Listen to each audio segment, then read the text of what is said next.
Are you experiencing inner conflict that may be due to a decision you have to make and you're not feeling very confident about it?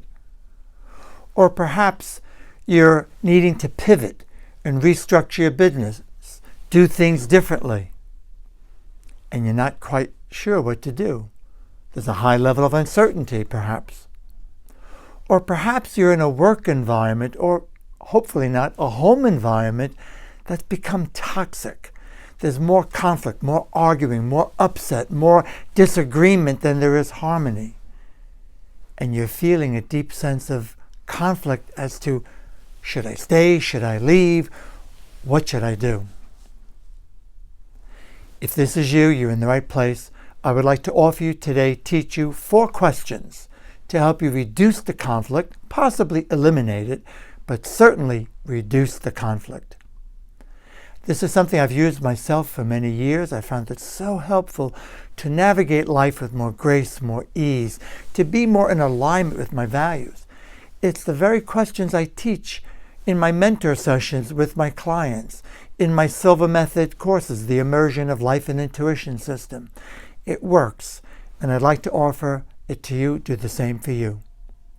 So think about it. Can you think of a situation that you're involved in? And make sure you write down these questions, and I will, full disclosure, tell you, it's not a quick fix. It's going to take a little extra effort on your part. Let me kick it off for you, and then I want you to come back to the video and go through it more slowly and reflect on it, and perhaps even write down some notes. So question number 1 of the 4 questions to reduce conflict. It's maybe the most obvious question that we all ask, we all hope would be possible, and yet not very practical. It is, can I change him or her? Can I change him? Can I change her? Or can I change this situation? I think you know the answer. We've all been there. Some things are beyond our control. And you know as well as I do that we may not be able to control people. It's not even our right, let alone whether we can or not. We have no right to change anybody, to control them. There are some situations, politically, economically, in the world events, that really are beyond our individual control. But what we can control is what? Our mindset. The way we view it, the perception, the value, how we look at it. It's the sole determining factor of whether it becomes a catastrophe, an overwhelming problem, or something we learn from and grow through. So not a very practical question, I find at least. Question number 2. You're asking yourself this, of course, can I help him or her? So if you think about people in a relationship, the question to ask that let me say this first. I've been there too many times. It's even a bit uncomfortable to admit how many times I've given unsolicited advice. And if ever you've been there, and I'm sure you more than likely have, people usually become what? Defensive. People usually just want someone to listen to them, just someone to be there and to know that they care. And often in that act of mindful listening, people come up with some solutions themselves, or they feel better. So unless the person asks, can you please help me? What would you do? Now that's a different question. But if they're not asking that, it's really questionable. I'm a father of 3. I'm a grandfather of 3 now too. And my children are grown adults. They're very successful, effective, living fruitful lives. A wife, we've been together since 1972. We're going into our 43rd year of being married. And let me tell you, in relationships, you know this, everybody has a right to grow or not grow at their own pace. So maybe you can be subtle. And if there's a book you think they benefit from reading, you could leave it in an obvious place where they're bound to see it, and maybe their curiosity will get them to look it over. But to say, hey, you should read this, often people become defensive. That's more like an interrogation. That's more like a demand. And it doesn't seem to go very far, does it? I mean, think about it. You've been there, correct? So, not a very practical question. The third question is really the big one. And this one is perhaps even more important than the first two. And the question is, you ask yourself again, can I live with this?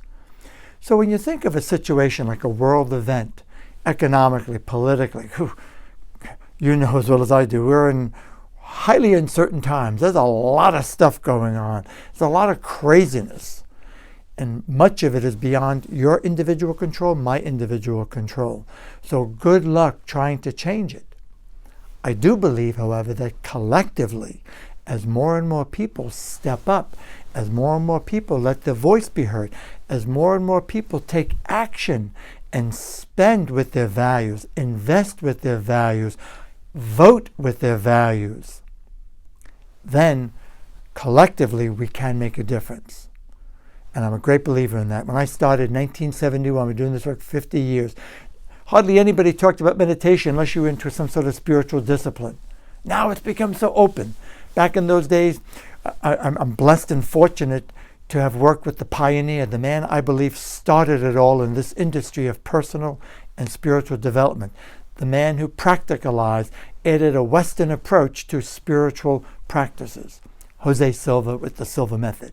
He started in 44 researching, 66 went public.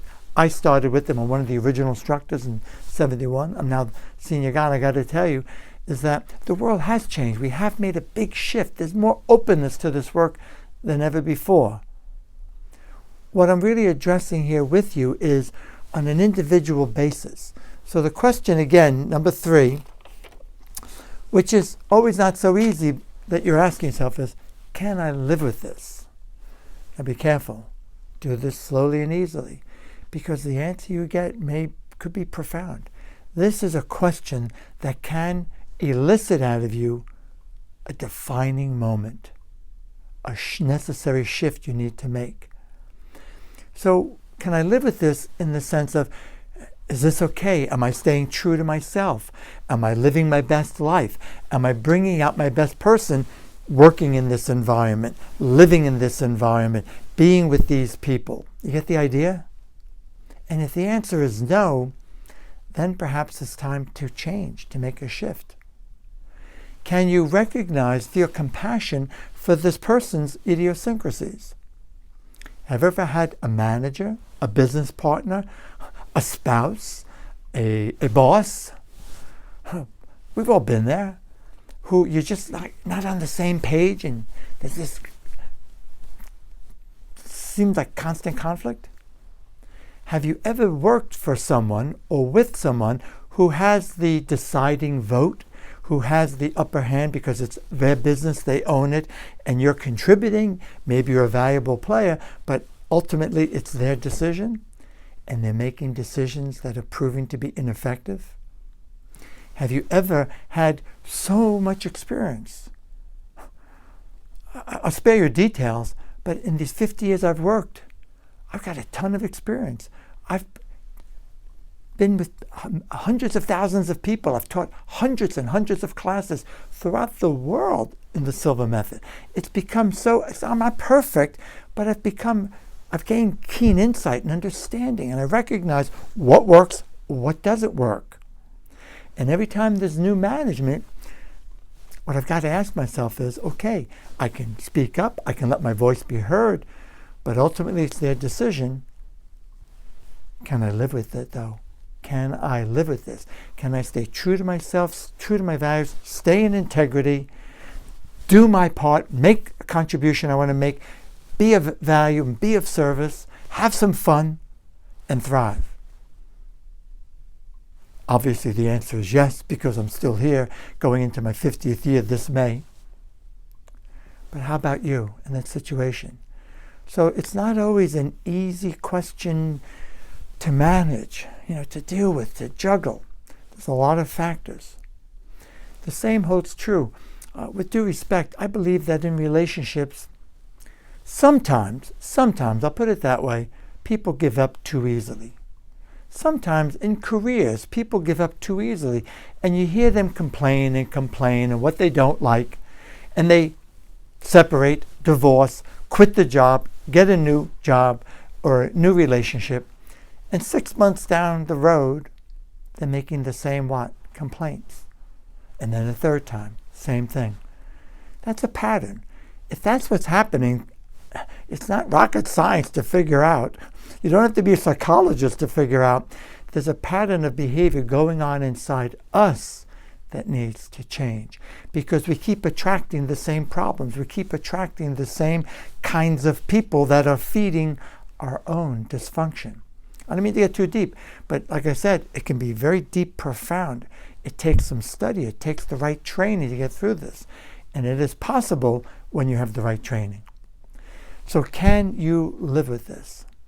So the one last thing I would say about that is sometimes it helps to recognize this is the way this person operates. This is their idiosyncrasy. Now, and it leads to the fourth question, and the most practical question, the most powerful and the most effective question. Can I change me? Can I make a shift in my own thinking? Can I make a change or a shift in my own behaviors so that, again, I stay true to myself, true to my values, true to my convictions, get the job done, make that positive contribution, have some fun while I'm doing it, and thrive? So this question is, can I change me? That's the most practical, especially when you love yourself enough to show up, to get the right training, however it is that you get the training. But we all need skills here. We're not necessarily born with this ability. And life can be, especially relationships, very complex.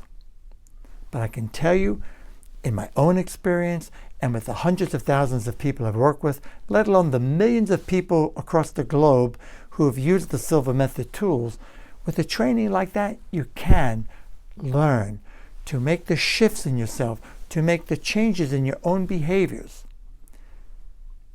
and navigate life with more grace, more ease, and in flow with your intuition. Why? Because it's an inside job. If you're not learning to shift your brainwaves, to attune consciously to the so-called subconscious, we call it an inner conscious state, which is where those behaviors, we've all been conditioned, we've all been trained, so to speak, and that's why we have that repetitive behavior. By default, we slip back into those old patterns, even though they don't get us what we want. So my friends, it takes time, it takes patience. Employ that. And one of the surest ways that I would recommend to you is a dynamic meditation process. And that simply means where you quiet yourself and you detach from critical thinking. You detach from what some call the gatekeeper, the inner critic, the inner dictator that always tells us, you can't do it, you'll not be able to do that. And that can be so full of negativity. Now, by the way, we need critical thinking. We need the analytical mind. It's important. It serves its purpose. When you're in a meditative state, the idea is to surrender, to let go of that, and to access an altered state, a dreamlike state, just like when we're sleeping at night, which is like turning on the power, if you will. It's like getting ready to install, to rewire your brain. That's the key. So it's one thing to read a book, it's one thing to learn something, it's another thing to integrate it and make it a part of you so that you live it. And that's what I mean by here, shifting here. So you need to prime yourself and repeat the priming. Prime the positive behaviors, what it is you're looking for. That's how you change yourself. You begin to mentally rehearse your future self, your future identity. And once you accept it emotionally, your body will catch up. Your behaviors will catch up. Take your time, be patient. Now, if you'd like to go a little more deeply into this, I have another video. You'll find it on my blog page on the Silva Method of Connecticut website. That's my personal website, or my YouTube channel. And it's a framework, 6 steps to transform toxic emotions into healing emotions. It was a live webinar through Zoom that I did with the director of Silva in Romania. You'll find it there. But it's really profound. If you'll study it, it's a little over an hour. But if you spend the time and work with it, you'll find it'll really help. It'll take you to a whole nother level with this and build on this foundation. Then, my friends, if you'd like to go really deeper into it and get some real good training, I highly recommend consider participating with me in the immersion experience of the Silva Life and Intuition System. You'll find all about it on my website, Silva Method of Connecticut, and I look forward to guiding you. So please remember two things. Things are not always what they appear to be. And when it comes to you, you are far better than what you seem to be. Remember, have fun, make your contribution, have lots of fun while you're doing it, serve and thrive. And if you're liking this and finding it of value, please share it with others. Subscribe to my channel. It'd be great to share even more with you.